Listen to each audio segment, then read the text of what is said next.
Okay, so this is Algebra 2, Lesson 26, Part B. So if you watch Part A first, then come watch this one. But this is just solving similar right triangles that overlap.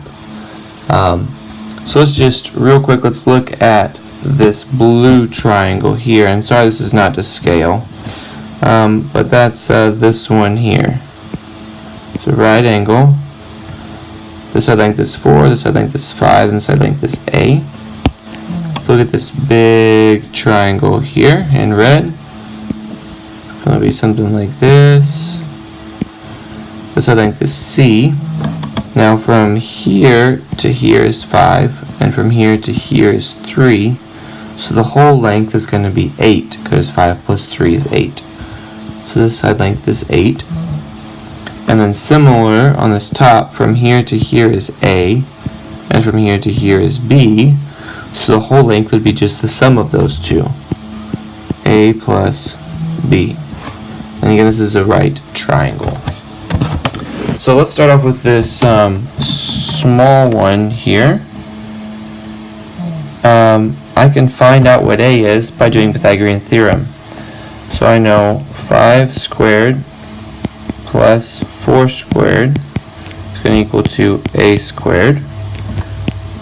25 plus 16 is going to equal to A squared.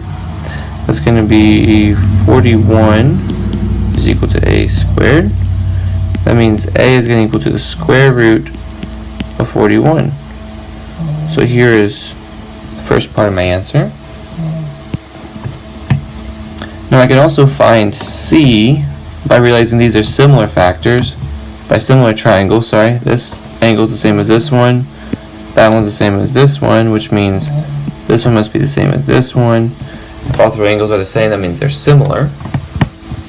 So my scale factor between these bottom sides, 5 and 8, is going to be 8 over 5.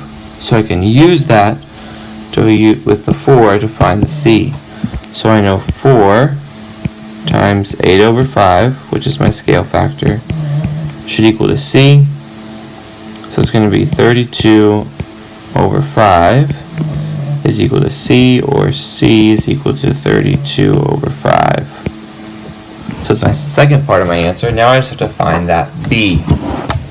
Well, I realize that A is actually the square root of 41.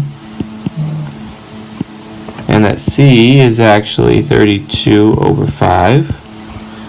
So then really all I need to do is figure out what B is, which we kind of already knew. But since this is a right triangle, I can set up the Pythagorean theorem,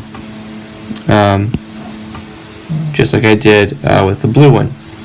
So I'm going to say 8 squared plus 32 over 5 squared is going to equal to square root of 41 plus B squared.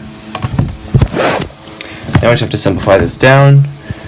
It's going to be 64 plus 1024 over 25 is equal to the square root of 41 plus B squared.